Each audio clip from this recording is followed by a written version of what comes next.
Alright, moving on to chapter 4. So we're going to look at assigning cost to products. And so what we're going to look at is we want to know how much does it cost to make our product. And while it seems like a really easy question, it's often really kind of difficult to answer because there's so many factors that go into it. And kind of the focus on what we're going to be looking at is how do we take costs and assign it to that product. So there's going to be a lot of costs that happen that aren't directly related to it.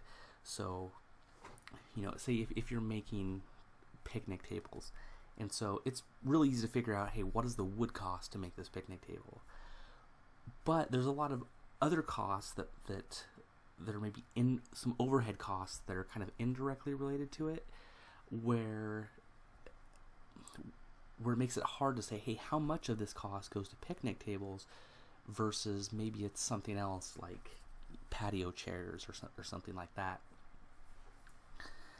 And so in this problem, 4-44, we're going to look at it from a job costing problem. And so we're going to talk about two different kind of costings as we move along. One is job costing, the other is process costing, which we'll move on to later.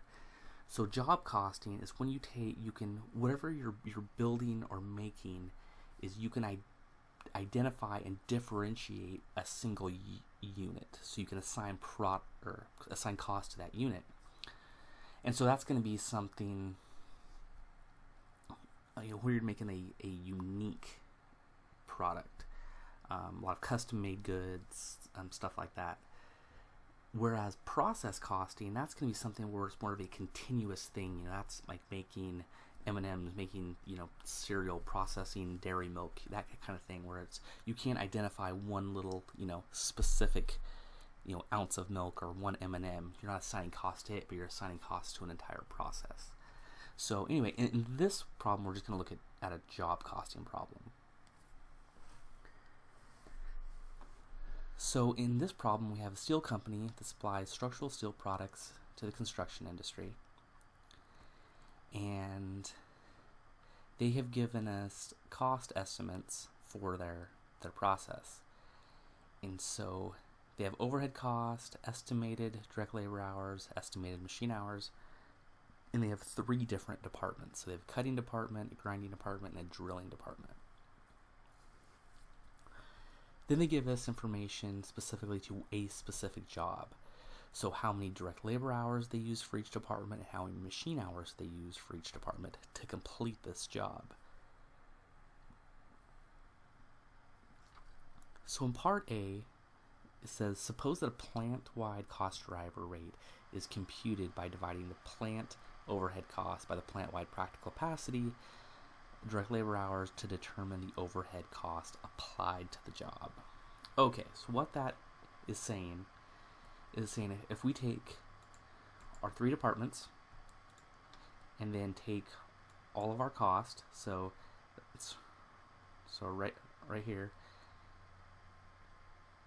so that the total cost for all 3 departments is $5.54 million. And then it says that the driver there that we're going to use, and so a driver is just the activity that we identify that is going to increase or causes that cost. And so in this situation, they're saying, hey, direct labor hours are what we use to apply cost. So if one job uses a lot of direct labor hours, it's going to get assigned more cost than a job that doesn't use very many direct labor hours. So in part A, we add up all of our costs for all the departments, and then we add up all of the direct labor hours for all those departments. And so those are all listed right here. So to get a plant-wide rate, we just take the total cost and divide that by the direct labor hours. So that would mean every time we have a job, and every time that we track direct labor hours to that job, we would assign $18.48 of overhead to the job.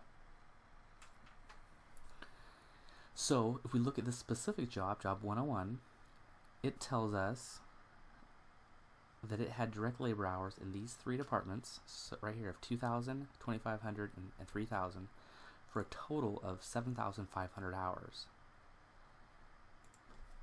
And so we want to use our plant-wide rate of $18.48 and multiply that times the total hours.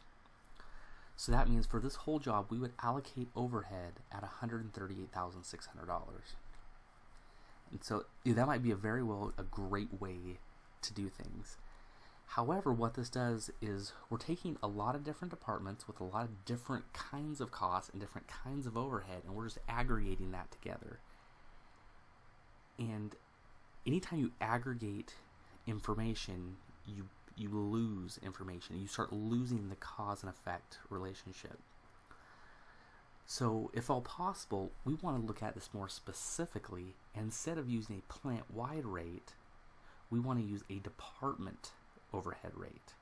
And so what that does is, instead of just saying, hey, direct labor hours is what we use, maybe direct labor hours isn't what drives the cost or causes the cost in the cutting department. And so it actually tells us that, hey, in the cutting department, it's actually the machine hours that we use that drives that cost. And then in the grinding and drilling department, it's direct labor hours. So instead of using a plant-wide rate, we're going to break that down to an incremental department rate. So to do that, we just take the total cost in that department and then divide it by what we selected as the most effective driver. So in the cutting department, that's going to be machine hours.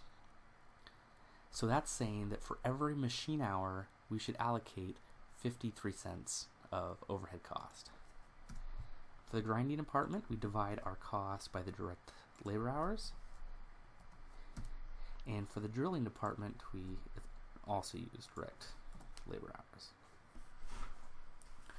So now we've selected the departmental rates for each of the departments. So now what we want to do is just take these departmental rates and apply them to our job. And so if we take in the cutting department, our 53 cents and multiply that times the machine hours used on this particular job, we allocate $10,500 for the cutting department. Then in the grinding department, we want to do our rate times our number of direct labor hours, and then the same for the drilling department. So then if we add up all of these, that will give us the total cost that we should allocate to this job. So what that's saying is that depending on what method we choose, whether we use a plant-wide rate or a departmental rate, what this job cost is going to come out differently. And that's, in this situation, we're looking at $10,000 difference for the cost of the job. And so that's a pretty significant change that can affect, what decisions we make, what jobs we decide to do, where do we decide to allocate our money and our resources in order to make the most money. And so understanding what the true cost is really is a really important question. For example, maybe they're trying to bid out the job, and we say, hey, well, we have overhead of $138,000, so we have to charge so much money to do this job. Well, maybe somebody else has a better costing system than us, and they go ahead and they put in a lower bid. We lose the job. Then if we step back and look at it and go, oh, well, it wasn't going to cost us $138,000. It's still going to cost us $127,000. We could have lowered our price and got that job. So, understanding what the true cost is of a job is such an important aspect of just running a business.